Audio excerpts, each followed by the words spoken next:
जय हिंद दोस्तों, स्वागत है आपका भाई पढ़ के यूट्यूब चैनल पर। तो जिस वीडियो का आप बहुत टाइम से वेट कर रहे थे, प्लेसेस इन न्यूज जुलाई 2026 के सेशन का, वो मैं आज आपके लिए लेके आ गया। अगर कोई भी स्टूडेंट इन वीडियोस को पहली बार देख रहा है, इस चैनल तक पहली बार पहुंचा है, तो उसे मैं बता देता हूँ, अगर मेरे बोलने की स्पीड आप लोगों को स्लो लगे तो वीडियो की स्पीड को 1.25 या 1.5 पे करके देख लेना। ठीक है।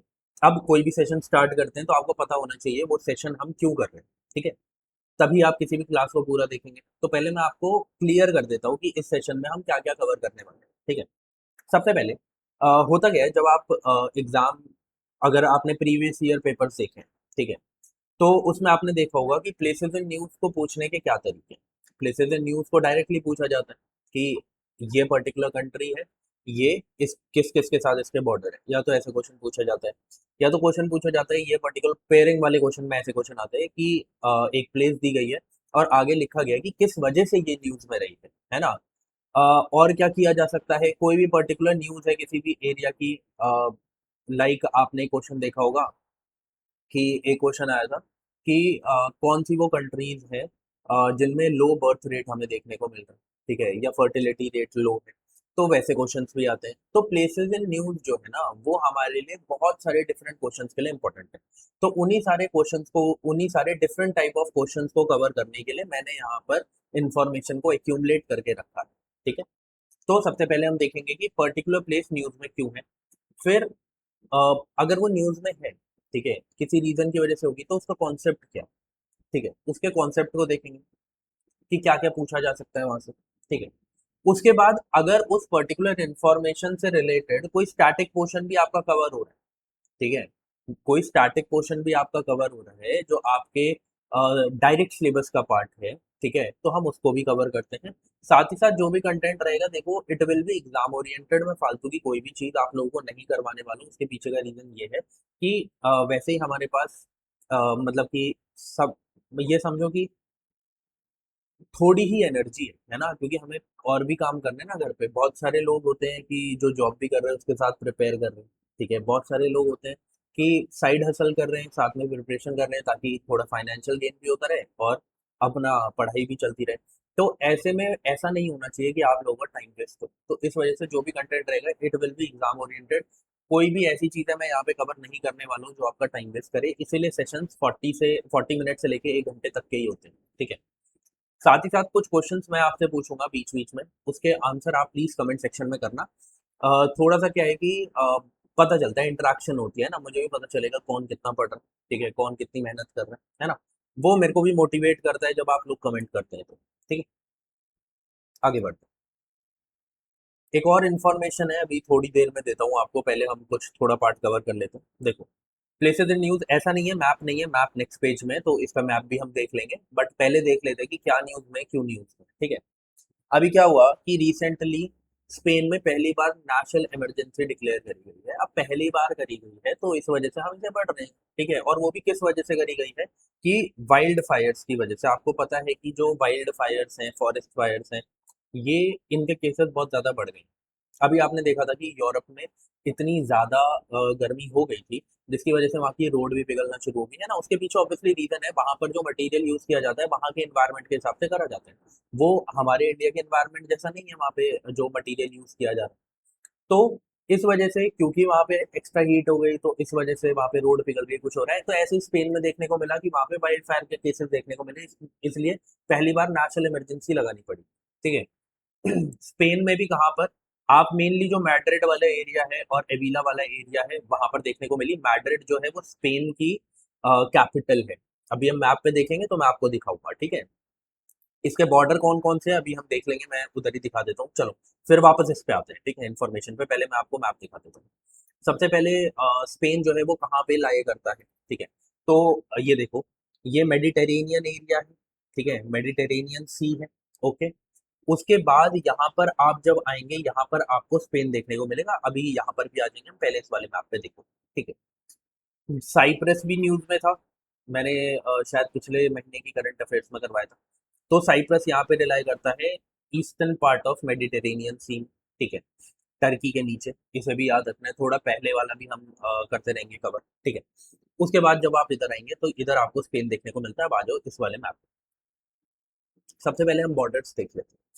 हर कंट्री के बॉर्डर को देखना ज़रूरी नहीं है, सिर्फ उन एरियाज़ के बॉर्डर को देखना ज़रूरी है, उन कंट्रीज़ के बॉर्डर्स को देखना ज़रूरी है, जो बहुत लंबे टाइम तक न्यूज़ में रहते हैं। लाइक फॉर एन एग्ज़ाम्पल बताता हूँ, इस बार जब मैंने आपको प्लेसेस इन न्यूज़ करवाई थी, मैंने कहा था मिडल ईस्ट से कोई टेढ़ा क्वेश्चन पूछा जाएगा, प्लेसेस इन न्यूज़ से रिलेटेड पूछा गया। 2026 में क्या क्वेश्चन आया था कि अगर आपको एक पॉइंट से दूसरे पॉइंट तक जाना है तो कितनी कंट्रीज से आपको पास करना पड़ेगा, और मिडल ईस्ट से एक क्वेश्चन था वो।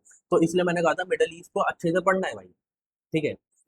तो ऐसे में यहाँ पे कह रहा हूँ, देखो वैसे तो इसके बॉर्डर जो है वो अभी जरूरी नहीं है, बट मैं क्यों बता रहा हूँ अभी थोड़ी देर में आपको समझ में आएगा कि इसके बॉर्डर्स देखना क्यों जरूरी है।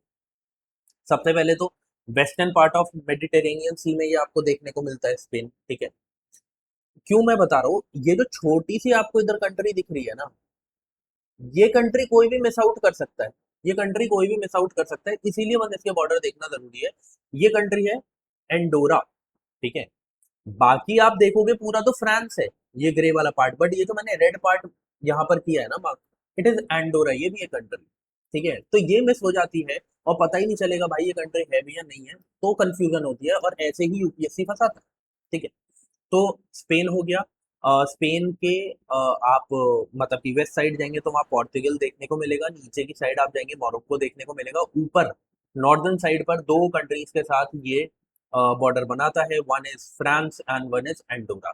अब इधर एक और बहुत इंपॉर्टेंट चीज है, ये आपको माउंटेन दिख रही होगी, यहाँ से लेके यहाँ तक, है ना, यहाँ से लेके यहाँ तक ये आपको बॉर्डर बनता हुआ दिख रहा है, मेनली मेजरली बात करें तो स्पेन और फ्रांस के बीच में। तो ये कौन सी माउंटेन्स है, ये कौन सी माउंटेन्स है जो फ्रांस एंड स्पेन के बीच में बॉर्डर बनाती है? पायरेनीज माउंटेन्स, ठीक है।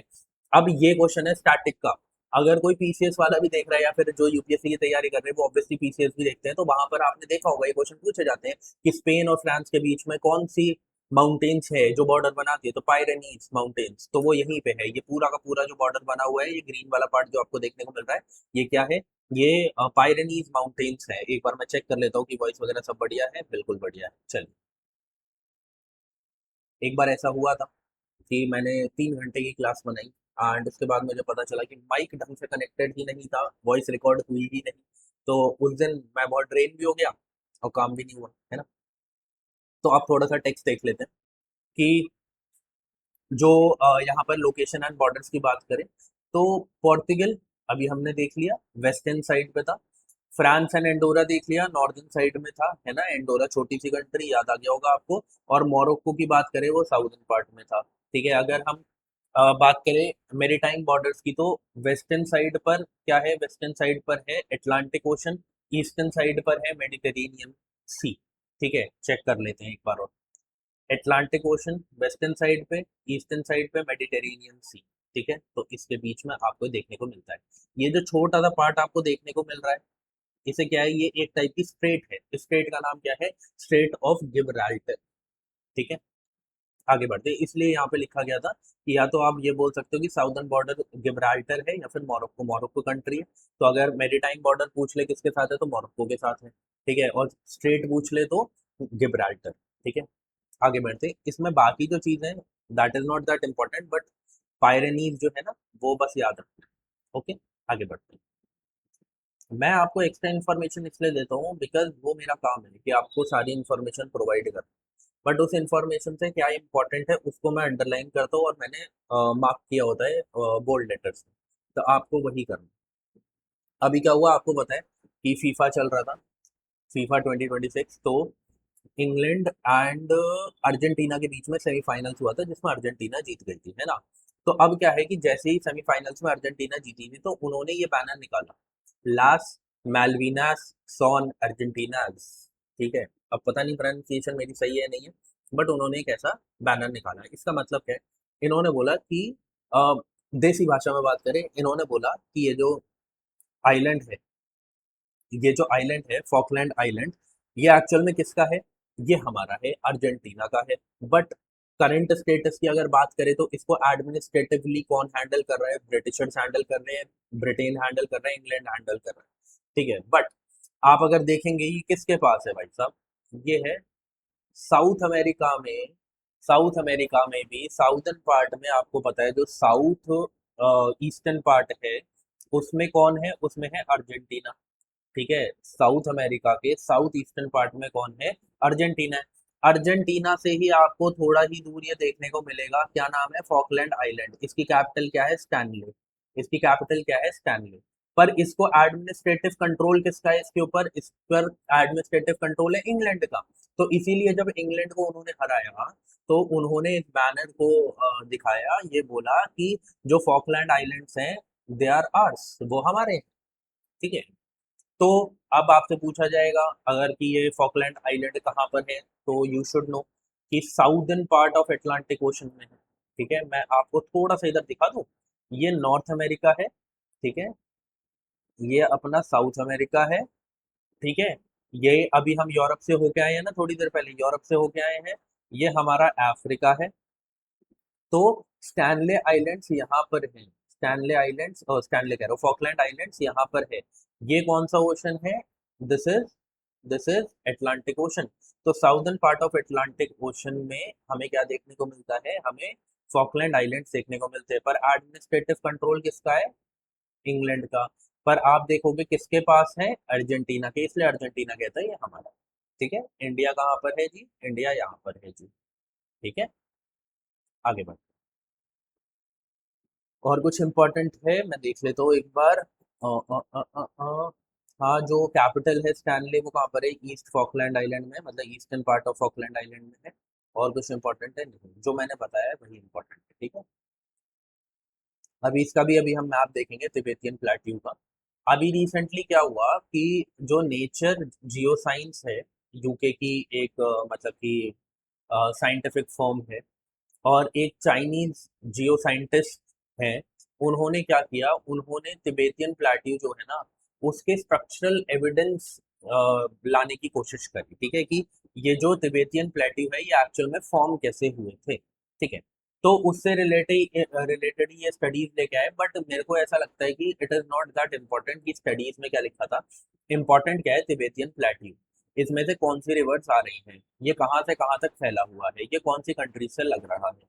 ठीक है, अब मैं आपको सबसे पहले कंट्री से स्टार्ट करता हूँ। क्या इसके बॉर्डर्स इंडिया से लग रहे हैं? बिल्कुल इंडिया से लग रहे हैं, ये बीच में। This is Tibetan plateau. क्या नेपाल से लग रहे हैं? बिल्कुल लग रहे हैं। क्या भूटान से लग रहे हैं? लग रहे हैं। क्या म्यांमार से लग रहे हैं? लग रहे हैं। क्या चाइना से लग रहे हैं? यस, लग रहे हैं। तो इसका आपको क्या देखने को मिल रहा है? इसके जो बॉर्डर्स है वो India, Nepal, Bhutan, Myanmar, China के साथ है। तिबेतियन प्लेट्यू इतना फैला हुआ है। फिर यहाँ से आप मेजर रिवर्स को देखो। यारलुंग सांगपो जो इंडिया में आके ब्रह्मपुत्र बन जाती है, वो भी यहाँ से निकलती हुई दिख रही है। इरावदी जो म्यांमार में फ्लो करती हुई दिखती है, वो भी तिबेतियन प्लेट्यू से निकलती हुई दिख रही है। इंडस ले लो, सतलज ले लो, गंगा नहीं है, प्लीज याद रखना। ठीक है, उसके बाद इंपॉर्टेंट की बात करते हैं, सोन रिवर आपको यहाँ देखने को मिल रही है। और जो चाइना की रिवर है यांग से, वो भी यहाँ से निकलती है। तो तिबेतियन प्लेट्यू से बहुत सारी मेजर रिवर्स भी निकल रही हैं, मेजर बॉर्डर्स भी बना रही है। तो बस इतना याद रखना है, क्योंकि तिबेतियन प्लेट्यू के ऊपर एक स्टडी आई है, उसके स्ट्रक्चरल एविडेंस दिए गए हैं कैसे वो फॉर्म हुई है। तो इसलिए हमारे लिए तिबेतियन प्लेट्यू जो है वो इम्पोर्टेंट है। ठीक है, इससे ज्यादा इसमें कुछ पढ़ने की जरूरत नहीं है, आगे बढ़ते हैं। अब थोड़ा सा हम मूव करेंगे यूरोप की तरफ फिर से। ठीक है, अब देखो जरा, अभी क्या हुआ कि क्यों मैं ये करवा रहा हूँ, बहुत ज्यादा इंपॉर्टेंट नहीं है। ठीक है, बट फिर भी क्यों बता रहा हूँ कि एक कंट्री देख लो भाई कहाँ पे, क्योंकि ना ये है यूक्रेन रशिया के पास कंट्री, ब्लैक सी से लगती हुई है, इसीलिए मैंने ऐड कर दी, नहीं तो मैं ऐड भी नहीं करता। ठीक है, क्योंकि आपको पता है रशिया और यूक्रेन की वॉर खत्म होने का नाम नहीं लेते, और इस वजह से हमेशा न्यूज में रहता है। अब ब्लैक सी न्यूज में रहता है, अगर ब्लैक सी से रिलेटेड कोई क्वेश्चन आ गया कि ब्लैक सी कौन सी कंट्री से बॉर्डर बना रहा है, तो दिक्कत हो जाएगी। बस इसीलिए मैंने ये ऐड किया है उस एंगल से, जो ये न्यूज है इस एंगल से नहीं किया। अभी क्या है कि हमारी जो प्रेसिडेंट है द्रौपदी मुर्मू जी, ठीक है, उन्होंने रोमानिया को विजिट किया है, और वो भी 30 साल में ऐसा पहली बार हुआ है कि हमारे जो प्रेसिडेंट है उन्होंने विजिट किया है इस कंट्री को। अब इसलिए ये इंपॉर्टेंट नहीं है, इंपॉर्टेंट क्यों है मैंने आपको बता दिया। यूक्रेन भाई साहब और रशिया भाई साहब आपस में लड़ते रहते हैं, उनकी वजह से ब्लैक सी न्यूज में रहता है, तो हमें ब्लैक सी की सारी जो कंट्रीज हैं जो बॉर्डर बनाती है वो पता होनी चाहिए। तो रोमानिया भी बनाती है, ये आपको याद रखना है। रोमानिया भी बनाती है, ये आपको याद रखना है। मोल्डोवा नहीं बनाती है, ये आपको याद रखना है।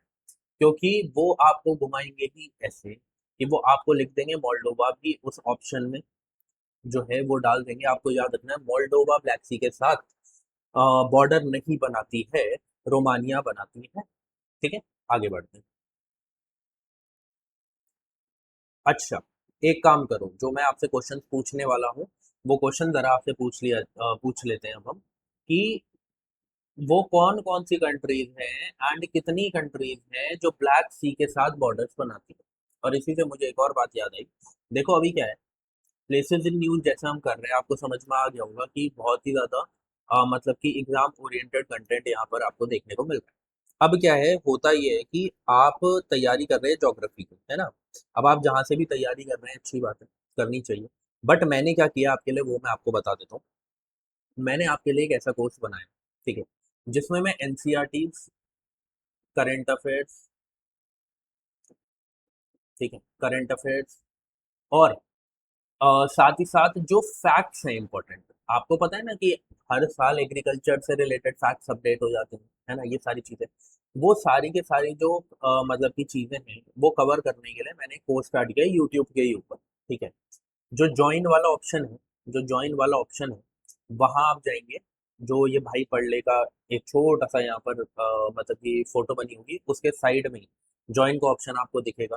ठीक है, उस पर अगर आप क्लिक करेंगे तो वहाँ दो कोर्सेज आपको देखने को मिलेंगे, एक इन्वायरमेंट के इंपॉर्टेंट थीम्स के बारे में और एक है ये ज्योग्राफी वाला, जिसमें मैं ये सारी चीजें कवर करूंगा जो मैंने आपको बताया। अब क्या है कि अगर आप इस ज्योग्राफी वाले कोर्स को एनरोल करते हैं तो इन्वायरमेंट वाला कोर्स अपने आप एनरोल हो जाएगा।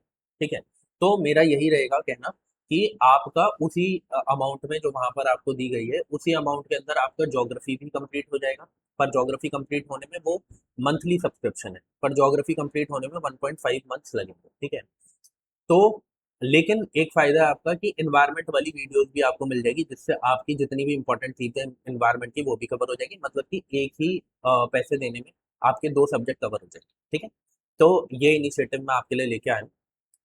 बाकी अब हम आगे चलते हैं। अगर आप वो कोर्स एनरोल करेंगे तो आप मुझे पर्सनली कांटेक्ट कर सकते हैं। मैं आपको वन ऑन वन मतलब चीज़ें समझा भी दूंगा। ठीक है, वहाँ पर मैंने मेंशन किया हुआ है, जब आप एनरोल करेंगे तो मैंने अपना पर्सनल हैंडल भी दिया है, तो वहाँ पर हम बात कर सकते हैं, वहाँ पे मैं आपको बता सकता हूँ, गाइड कर सकता हूँ कि किस तरीके से आप आगे बढ़ सकते हैं। ठीक है, आगे बढ़ते हैं। येमेन, अब देखिए जरा, अ, हुआ क्या रिसेंटली कि येमेन हाउथी रेबल्स थे। ठीक है, अब वही बात है यार कि जिसके पास जो स्टेट है उसे कब्जाने की कोशिश कर रहा है। अब यमन के पास कौन सा स्टेट आपको यहाँ देखने को मिल रहा है, ये स्टेट देखने को मिल रहा है बाबल मनसब। ठीक है, यहाँ पर ईरान के पास ये था स्टेट ऑफ हॉर्मुज, तो वो इसे कब्जाने की कोशिश कर रहा था, तो ऐसे कर रहा है, हाउथी रेबल्स ने भी ऐसा बोला। ठीक है, तो अभी हमारे लिए ये इंपॉर्टेंट नहीं है कौन किसे कब्जा रहा है, हमारे लिए ये इंपॉर्टेंट है एग्जाम पॉइंट ऑफ व्यू से कि कौन किसको कनेक्ट कर रहा है। लाइक स्टेट ऑफ हॉर्मुज की जब हम बात कर रहे थे तो हमें क्या देखने को मिल रहा था कि जो पर्शियन गल्फ है वो अरेबियन सी से, या फिर यहाँ पर गल्फ ऑफ ओमान आता है। ठीक है, तो दोनों में से कुछ भी चीज लिखी हो सकती है कि पर्शियन गल्फ को एंड गल्फ ऑफ ओमान को कौन कनेक्ट करता है, स्ट्रेट ऑफ हॉर्मुज। वैसे ही पर्शियन गल्फ और अरेबियन सी को कौन मतलब कि कनेक्ट करता है, तो स्ट्रेट ऑफ हॉर्मुज। दोनों तरीके से पूछा जा सकता है। ऐसे ही ये क्या है, ये रेड सी है। ठीक है, तो रेड सी और अरेबियन सी को पूछा जा सकता है डायरेक्टली कौन कनेक्ट करता है, तो स्ट्रेट ऑफ, ओ सॉरी, बाबल, बाबल मनसब, बाबल मनसब। ठीक है, और वहीं पर यह भी पूछा जा सकता है कि ये रेड सी है और ये गल्फ ऑफ एडन है। ठीक है, इसको कौन कनेक्ट करता है, तो तब भी आपको याद रखना है बाबल मनसब, यहाँ पे लिखा भी होगा, हाँ, बाबल मनसब स्टेट। ठीक है, ये आपको याद रखना है। तो या तो लिखा होगा रेड सी से गल्फ ऑफ एडन को मतलब कि वो करती है कनेक्ट, या फिर रेड सी से इंडियन ओशन, या फिर अरेबियन सी को, तो दोनों का आंसर सेम। ये दोनों बहुत इंपॉर्टेंट स्टेट्स हैं, तो ये आपको याद रखनी है। ठीक है, यहाँ पर कौन सी कैनाल देखने को मिलती है आपको, यहाँ पे आपको स्विस कैनाल देखने को मिलती है, जो मेडिटेरेनियन सी को और रेड सी को कनेक्ट करती है। ओके, आई होप ये बात क्लियर होगी। अब देखो ये थोड़ा और पास में अभी क्या है यहाँ पर, कि एक मर्चेंट नेवी की शिप थी, एमवी गोल्डन आर्सेनल। ठीक है, उन पर पायरेसी अटैक हो गया था गल्फ ऑफ एडन के अंदर। ठीक है, तो हमारी जो इंडियन नेवी है उन्होंने उनकी हेल्प करी थी, और उन्होंने इस पायरेसी अटेम्प्ट से इस कंपनी को बचा लिया था, इस शिप को बचा लिया था, तो इस वजह से न्यूज में था, क्या न्यूज में था, गल्फ ऑफ एडन। बट आपको क्या याद रखना है फिर से, बाबल मंसब रेड सी से कनेक्ट हो रहा है, गल्फ ऑफ एडन है ये। ठीक है, गल्फ ऑफ एडन में क्या है, फिर गल्फ ऑफ एडन किससे कनेक्ट हो रहा है, इंडियन ओशन से कनेक्ट हो रहा है। तो एक सीक्वेंस बस आपको पता होनी चाहिए, इस वजह से मैं ये आपको करवा रहा हूँ। ये याद नहीं रखना कि कौन सी कंपनी की शिप को बचाया है इंडियन नेवी ने, ये सब नहीं करना, हम मैपिंग कर रहे हैं। अगर कोई भी चीज किसी भी वजह से न्यूज में आई है, गल्फ ऑफ एडन अगर न्यूज में आया तो गल्फ ऑफ एडन देखना है भाई साहब कहाँ पर है, गल्फ ऑफ एडन कहाँ पर है ये हमें देखना इंपॉर्टेंट है। ठीक है, आगे बढ़ते हैं। साउथ चाइना सी, ठीक है। South China Sea as in, मतलब बस न्यूज में था, चाइना का वही चलता रहता है थोड़ा बहुत, तो न्यूज क्यों न्यूज में था ये इम्पोर्टेंट नहीं है, थोड़ा साउथ चाइना सी को देखना जरूरी है। ठीक है, कि साउथ चाइना सी स्टार्ट कहाँ से होता है। तो साउथ चाइना सी स्टार्ट होता है यहाँ इस पार्ट से, जो आपका ताइवान का नॉर्दर्न पार्ट आपको देखने को मिल रहा है, वहां से ही स्टार्ट हो जाता है हमारा क्या, साउथ चाइना सी। कहाँ तक जाता है, ये वाला जो पार्ट है इंडोनेशिया का, यहाँ ये जाता है। ठीक है, कौन कौन सी कंट्री से कनेक्ट हो रहा है, फिलीपीन से कनेक्ट हो रहा है। ठीक है, फिर इधर से जाते जाते ब्रूनी आ गया, इधर आपका मलेशिया आ गया, इंडोनेशिया आ गया, फिर से मलेशिया, देन वियतनाम। क्या कंबोडिया से कर रहा है, नहीं। तो जो नहीं है ना वो भी पता होने चाहिए। ठीक है, अब आप बोलोगे कि ये साउथ चाइना सी में नहीं आता है, नहीं आता है, this is gulf of Thailand, ये साउथ चाइना सी में नहीं आता है। थाईलैंड क्या इसका पार्ट है साउथ चाइना सी के बॉर्डर का, नहीं है। जो जो बॉर्डर है वही याद रखने हैं, चाइना, वियतनाम, मलेशिया, इंडोनेशिया, फिर आपका आ गया ब्रूनी, देन आपका आ गया ये फिलीपींस, देन आपका आ गया ताइवान। बट उससे भी ज्यादा इंपॉर्टेंट क्या है, कौन कौन से आइलैंड है यहाँ पर, और वो मतलब कि अगर मैं सिंपल भाषा में कहूँ कि नॉर्थ टू साउथ अगर जाना है तो कैसे कैसे जाओगे उन आइलैंड से, या पार्सल आइलैंड आते हैं सबसे पहले। फिर यहाँ पर आते हैं स्कैरबोरो, स्कैरबोरो शोल। ठीक है, स्कैरबोरो शोल, चलो मैं बता देता हूँ स्पेलिंग है, स्कैरबोरो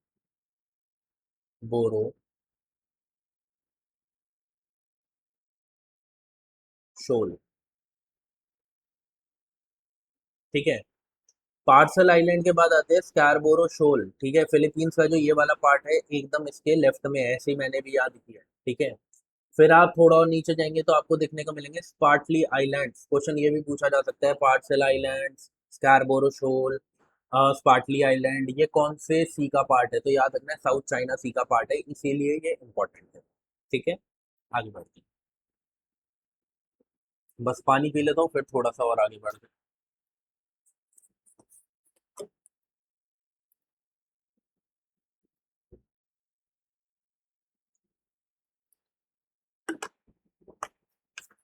इस मंथ मुझे ये देखने को मिला है कि बहुत ज्यादा कुछ इंपॉर्टेंट प्लेसेस इन न्यूज नहीं थी, है ना। तो इसलिए जो है, मतलब यूजुअली आप देखोगे कि 1 घंटे की क्लास हो ही जाती है, बट इस बार मुझे नहीं लगता इतनी लंबी बनेगी, क्योंकि ज्यादा रेलिवेंट एग्जाम ओरिएंटेड मतलब कि करंट अफेयर्स ही नहीं थी। तो जब नहीं थी तो भाई नहीं थी, अब क्या कर सकते हैं, है ना। अब देखो जरा, अभी ये न्यूज मैंने क्यों उठाई है, क्योंकि इंडिया का पहला और डीपेस्ट जियो थर्मल वेल जो है, अरे यार ये क्या है, इंडिया का पहला और डीपेस्ट जियो थर्मल वेल जो है वो कहाँ पर बना है, वो बना है पूगा वैली। पूगा वैली कहाँ पे है जी, लद्दाख में है। कहाँ पर, लद्दाख में, थोड़ा सा मैं जूम करता हूँ, ठीक है, फिर दिखाता हूँ, फिर वापस इधर ही आ जाएंगे। ये आपको लद्दाख देखने को मिल रहा है, तो लद्दाख का जो आपको ये पार्ट देखने को मिल रहा है ना, ये आपको पूगा वैली यहाँ पर देखने को मिलेगी। यहाँ पर पहले, इंडिया के पहले और डीपेस्ट 2 जियो थर्मल वेल्स बनाए गए हैं। ठीक है, चलिए ठीक है, 1 मिनट।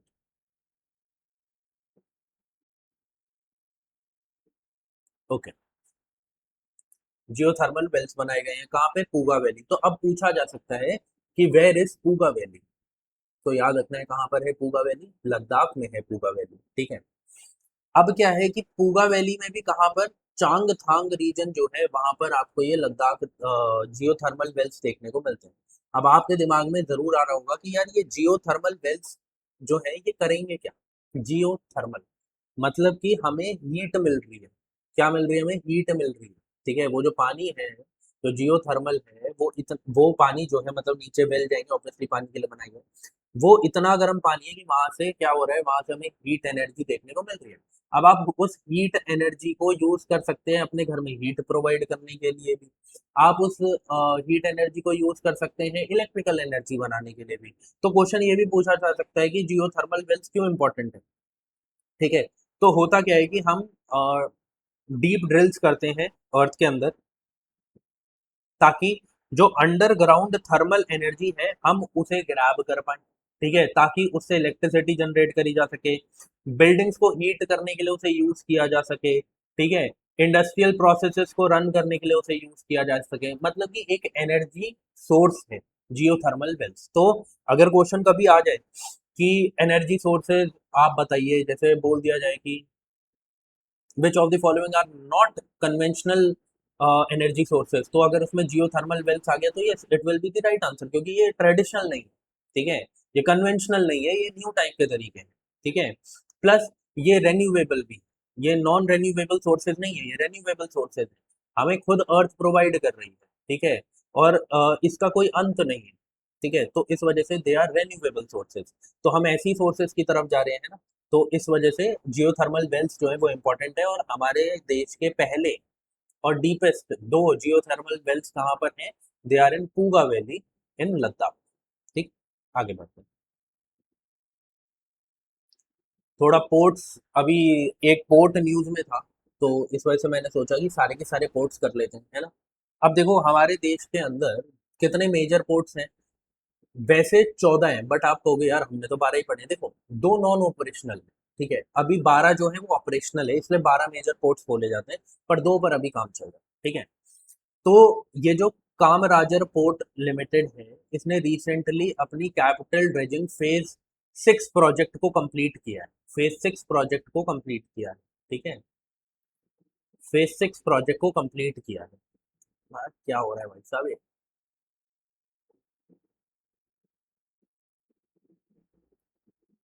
अब ठीक, ओके, इस फेज को अभी उन्होंने कंप्लीट किया है, और इस फेज को कंप्लीट करने के बाद अब ये जो कामराजर पोर्ट है, ये इंडिया का सेकंड मेजर पोर्ट बन चुका है, जिसने इस मतलब की कैपिटल ड्रेजिंग फेज 6 प्रोजेक्ट को कंप्लीट किया है, और जिसने 18 मीटर की ड्राफ्ट कैपेसिटी को अचीव कर लिया है। अब 18 मीटर की ड्राफ्ट कैपेसिटी क्या है, देखो क्या है कि आपको पता है, मान लो कि ये शोर है, ये शोर है, और यहाँ पर ओशन है, यहाँ पर ओशन है, तो आपको पता है ना शिप सिर्फ यहाँ तक ही आ सकती है, इसके आगे अगर वो आई तो क्या होगा, वो फंस जाएगी। तो इस वजह से क्या किया जाता है, इसको और डीप किया जा रहा है, इसको और डीप किया जा रहा है, ताकि जो शिप है वो और आगे तक आ पाए। ठीक है, तो यही जो कामराजा पोर्ट लिमिटेड है, इन्होंने अब ये जो डेप्थ है ना, इसको 18 मीटर्स का कर दिया है। 18 मीटर्स का करने की वजह से अब क्या है कि शिप जो है वो ज्यादा आगे तक आ सकती है ना। तो यही यहाँ पर बोला गया, अब ऐसा करने वाली जो कामराजर पोर्ट है वो सेकंड मेजर पोर्ट बन चुका है। विशाखापट्टनम ने इस टारगेट को अचीव पहले ही कर लिया था।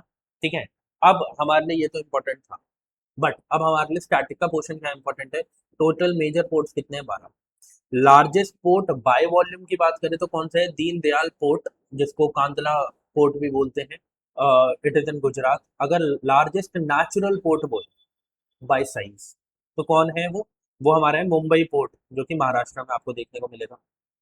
लार्जेस्ट कंटेनर पोर्ट की बात करें तो नावाशेवा पोर्ट है महाराष्ट्र में, वो है नया पोर्ट बना है। ओनली मेजर रिवराइन पोर्ट की बात करें कि रिवराइन पोर्ट कौन सा है, तो जो कलकत्ता में हमारा है ना, कलकत्ता हल्दिया को कनेक्ट करने वाला जो पोर्ट है, जिसका नाम है श्यामा प्रसाद मुखर्जी पोर्ट, वो है। फिर first corporate public first major port कौन सा है, corporate first corporate major port कौन सा है, वो हमारा है कामराजर पोर्ट, इसी की बात करी जा रही है, जिससे रिलेटेड ये डेटा है। तो अब क्या किया जा सकता है इस डेटा को और इस डेटा को कंबाइन करके क्वेश्चन बनाया जा सकता है। ठीक है, तो इसलिए काम राजर से रिलेटेड आपको अब दो फैक्ट याद करने हैं। ठीक है, अब उसके बाद क्या है कि डीपेस्ट लैंडलॉक पोर्ट की बात करें तो विशाखापट्टनम आंध्र प्रदेश में, और state with maximum major ports कौन से, तमिलनाडु। एक और चीज की वजह से न्यूज में रहता है कि अगर बोला जाए कि सबसे ज्यादा वेटलैंड्स कहाँ पर है, तो wetland site world hate Ramsar sites कहाँ पे है सबसे ज्यादा, तो वो भी तमिलनाडु में। ठीक है, तो दो डेटा आपको मिल गए कि मैक्सिमम मेजर पोर्ट्स की बात करी जाए तब भी तमिलनाडु, मैक्सिमम रामसर साइट्स की बात करी जाए तब भी तमिलनाडु। ठीक है, आगे बढ़ते हैं। अब ये 12 मेजर पोर्ट्स कहाँ कहाँ पे, वो मैंने यहाँ पर आपको मार्क करके दे दिए। गुजरात में दीनदयाल पोर्ट, मुंबई और नावाशेवा पोर्ट जो है, जिसे जवाहरलाल नेहरू पोर्ट भी बोला जाता है, नावाशेवा पोर्ट, ये दोनों कहाँ पे है, महाराष्ट्र में है। मोरमुगांव जो है वो कहाँ पर आपको देखने को मिलेगा, ये आपको देखने को मिलेगा गोवा वाली साइड में। न्यू मैंगलोर, मैंगलोर मैंगलोर याद रखना है कहाँ पर है, हमारा कर्नाटका में। कोचिन कहाँ पे, केरला। और चिदम्बरम पोर्ट जो है, चिदम्बरम पोर्ट जो है वो कहाँ पर है, मैं थोड़ी प्रोनाउंसिएशन इधर उधर हो जाती है कभी बार। तमिलनाडु में। चेन्नई पोर्ट तमिलनाडु में, कामराजर पोर्ट तमिलनाडु में। विशाखापट्टनम पोर्ट कहाँ पे, आंध्र प्रदेश में। पैरादीप पोर्ट कहाँ पे, ओडिशा में। श्यामा प्रसाद मुखर्जी पोर्ट, वही कोलकाता हल्दिया वाला पोर्ट जो है वो कहाँ पर है, वो है बंगाल में। आगे बढ़ते हैं। अब देखो, बहुत सारी इंफॉर्मेशन हमने मैप्स के साथ देखी है ना, लेकिन बहुत सारी इंफॉर्मेशन ऐसी होती है जो फैक्ट के लिए बस इंपॉर्टेंट है, ठीक है, उसका आपको मैप देखने की जरूरत नहीं है। तो इसको मैं बोलता हूँ पॉइंटर्स। इसको मैं क्या बोलता हूँ, इनको मैं बोलता हूँ पॉइंटर्स।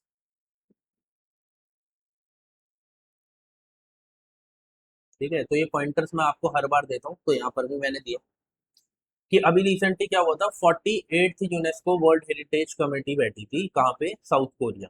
वो सन जगह है वहां पे।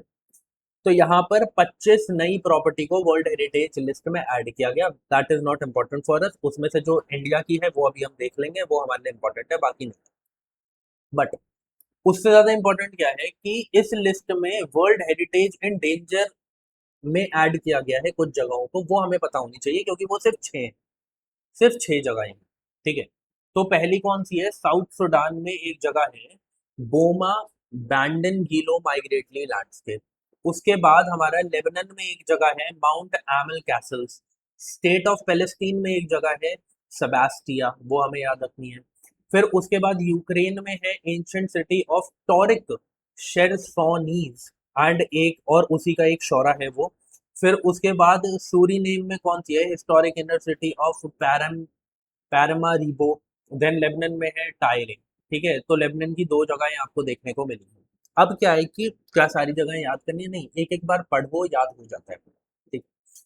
आ क्या सकता है, मैं बताता हूँ आपको कैसे आ सकता है, क्यों मैंने यहाँ पे इनकी कंट्रीज को ऐड किया गया है, डायरेक्टली पूछा जा सकता है। ये बोमा, मतलब वो जो पेयरिंग वाले क्वेश्चन आते हैं, बोमा बैडन गीलो माइग्रेटरी लैंडस्केप आगे लिखा होगा, साउथ सुडान की जगह सुडान लिखा होगा सर। ठीक है, तो ऐसे कंफ्यूज करते, तो ये चीजें आपको याद रखनी है। ओके। फिर उसके बाद अभी क्या है कि मेजर ग्रीनफील्ड, ग्रीनफील्ड मतलब कि जिसको पहले एक्सप्लोर नहीं किया गया था, पहली बार वो प्रोजेक्ट लॉन्च किया गया है, पहली बार वो चीज मिली है, उसको ग्रीनफील्ड बोला जाता है। तो पहला मेजर ग्रीनफील्ड बॉक्साइट डिपॉजिट हमें देखने को मिला है ओडिशा के अंदर। ठीक है, ओडिशा में भी जो कालाहांडी डिस्ट्रिक्ट है वहां पर, कालापट पोलिंग पदर ब्लॉक में। तो ये डायरेक्टली पूछा जा सकता है कि अ, ये जो कारलापट पोलिंग पदर ब्लॉक जो है वो कहाँ पर है, तो आपको याद रखना है, इट इज इन ओडिशा, ऐसे याद रखना है। फिर जो नर्मदा सरदार सरोवर प्रोजेक्ट के ऊपर इतने टाइप से विवाद चल रहा था, है ना, तो उस विवाद को अब खत्म करने के लिए एक पैक्ट किया गया है। ठीक है, वो पैक्ट कौन कौन सी स्टेट्स के बीच में हुआ, एमपी, गुजरात, राजस्थान एंड मध्य प्रदेश के बीच में। ठीक है, ये आपको याद रखना है। ये क्वेश्चन डायरेक्टली पूछा जा सकता है कि मनासबल लेक जो है वो कहाँ पे है, तो आपको याद रखना है, it is in Jammu and Kashmir. It is in Jammu and Kashmir, directly question पूछा जा सकता है। एक्चुअली यहाँ पे क्या हुआ कि इकोलॉजिकल रिस्टोरेशन किया जा रहा था इस लेक का, जो कि अब हमें पॉजिटिव साइड पे देखने को मिल रहा है। तो इस वजह से ये न्यूज में था, इस वजह से मैंने इसे ऐड किया है। तो क्योंकि वैसा कोई इंपॉर्टेंट नहीं है, बट डायरेक्टली पूछा जा सकता है कि मानसबल लेक कहाँ पर है, तो आपको याद रखना है जम्मू एंड कश्मीर में। एक लास्ट इन्फॉर्मेशन जो मैंने बोला कि वर्ल्ड हेरिटेज साइट्स को भी ऐड किया गया है, तो उसमें एक साइट हमारी प्यारे असम की भी है। कौन सी है, बोरजुली वेटलैंड। बोरजुली वेटलैंड जो कि कहाँ पे, असम में। अब आपको पता है कि असम वैसे भी अभी न्यूज में है, वहां पर मतलब कि फ्लडिंग हो गई है, जिसकी वजह से काफी लोगों की जान चली गई है। तो इस वजह से असम न्यूज में भी है, और वहाँ की एक बायोडाइवर्सिटी हेरिटेज साइट भी ऐड करी गई है। तो दिस इज इम्पोर्टेंट कि हम पढ़े कि वो कौन सा वेटलैंड है। तो बोरजुली वेटलैंड है जो ऐड करा गया है असम के अंदर। ठीक है, तो यही थी इस महीने की प्लेसेस एंड न्यूज से रिलेटेड जितना भी इम्पोर्टेंट कंटेंट था। बाकी मैं एक बार फिर से बता देता हूँ कि ज्योग्राफी सब्जेक्ट की जो एनसीईआरटी है उसको हम कंप्लीट कर रहे हैं।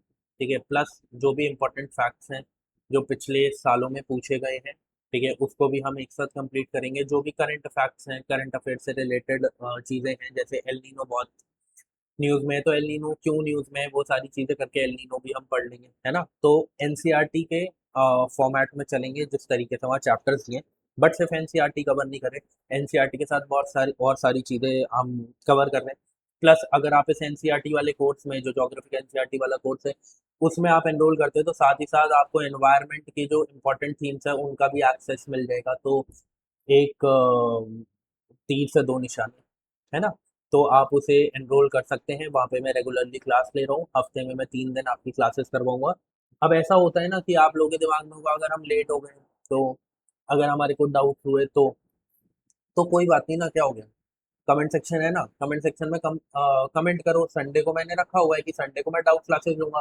तो आप अगर आज कोई डाउट पूछते हो या आज से 6 महीने बाद कोई डाउट पूछते हो, डजेंट मैटर, मेरे पे तो कमेंट आएंगे ना। जब मेरे पे कमेंट आएंगे तो संडे को डाउट क्लास ले लूंगा, ठीक है। बट वो जो डाउट क्लास होगी वो सिर्फ उन लोगों के लिए होगी जो एनरोल्ड होंगे, ठीक है, तो उन लोगों को दिख जाएगी वो क्लास। तो आप उसकी चिंता मत करो, आप लोगों का ख्याल रखना मेरी जिम्मेदारी है। आपको वहां पर जाके बस पढ़ाई करनी है, कोई डाउट आता है पूछो। संडे को लूंगा मैं क्लास, 1 घंटे की डाउट क्लास, उसमें कवर कर दूंगा। अब आज अगर आप इस कोर्स को देख रहे हो या आज से 2 महीने बाद उस कोर्स को देख रहे हो, डजेंट मैटर ना। आपके कमेंट मेरे तक पहुंचेंगे, मैं लूंगा डाउट क्लास। आपने जिस हफ्ते मैसेज किया उसी के संडे में वो कर दूंगा, डाउट क्लास ले लूंगा। तो दिक्कत मत लेना कि आज आप उसमें एनरोल कर रहे हो, आपसे 6 महीने बात कर रहे हो। मेरा काम है कि 1 साल के अंदर का एक ऐसा कंटेंट आपको बना के दूं जो आपको उस साल पूरी तरीके से हेल्प करे। अगले साल नया कोर्स ले आऊंगा, ठीक है, उसमें नए वाले फैक्ट्स आएंगे। तो जो भी ये कवर कर रहे हो आप इसमें चीजें, ठीक है, अगर कोई भी डाउट आता है आप कमेंट करना बेझिझक, कोई दिक्कत नहीं है, ठीक है। चलिए, अब हम मिलेंगे अपनी नेक्स्ट क्लास में, तब तक के लिए जय हिंद।